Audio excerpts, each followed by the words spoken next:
Hey guys, in this video I'm going to tell you how to create a ChatGPT shortcut. I guess you're familiar with ChatGPT. It's an AI model to which you can ask any questions and it's just going to give you the answers like any type of questions. Instead of going to Google and searching for your assignment answers and everything, your summaries, you can just go here and you can ask those assignments, ask the questions, and it will give you the answer. You can also type a huge paragraph and ask it to summarize it for you. So there are some benefits and demerits, so you can just check out my other videos which I'm going to post soon on ChatGPT.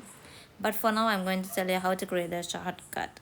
So first, for that you need a secret API. So go to this link, open AI API keys. Inside the users it will be there. So you just click create new API key and it will give you a key. Copy that. Next, it's a secret key. Next, go to this you young GitHub profile and you will find this ChatGPT Siri shortcut.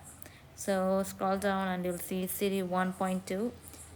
Click the English version for you and it will ask you the setup things. So click setup shortcut and it will ask you a question like your API key. You have to paste it down here. It's totally secret. And then just click add shortcut. Now you go to this all shortcuts and you'll find this ChatGPT 1.2. Now I'm going to run and see a demo. Just click the run button. So you can see lots of text here. So I'm just going to give it a run and type anything you want and it's going to give you the answer.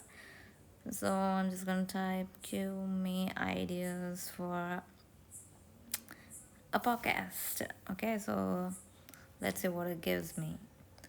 So the thing you have to notice here is it's going to like connect to the API and then connect to the server. So it's going to take some time, just like you're going to use in websites.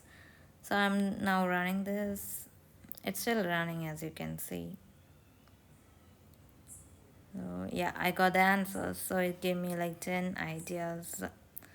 You can just click done and then type the next question. So I think this is what I prefer more than chat.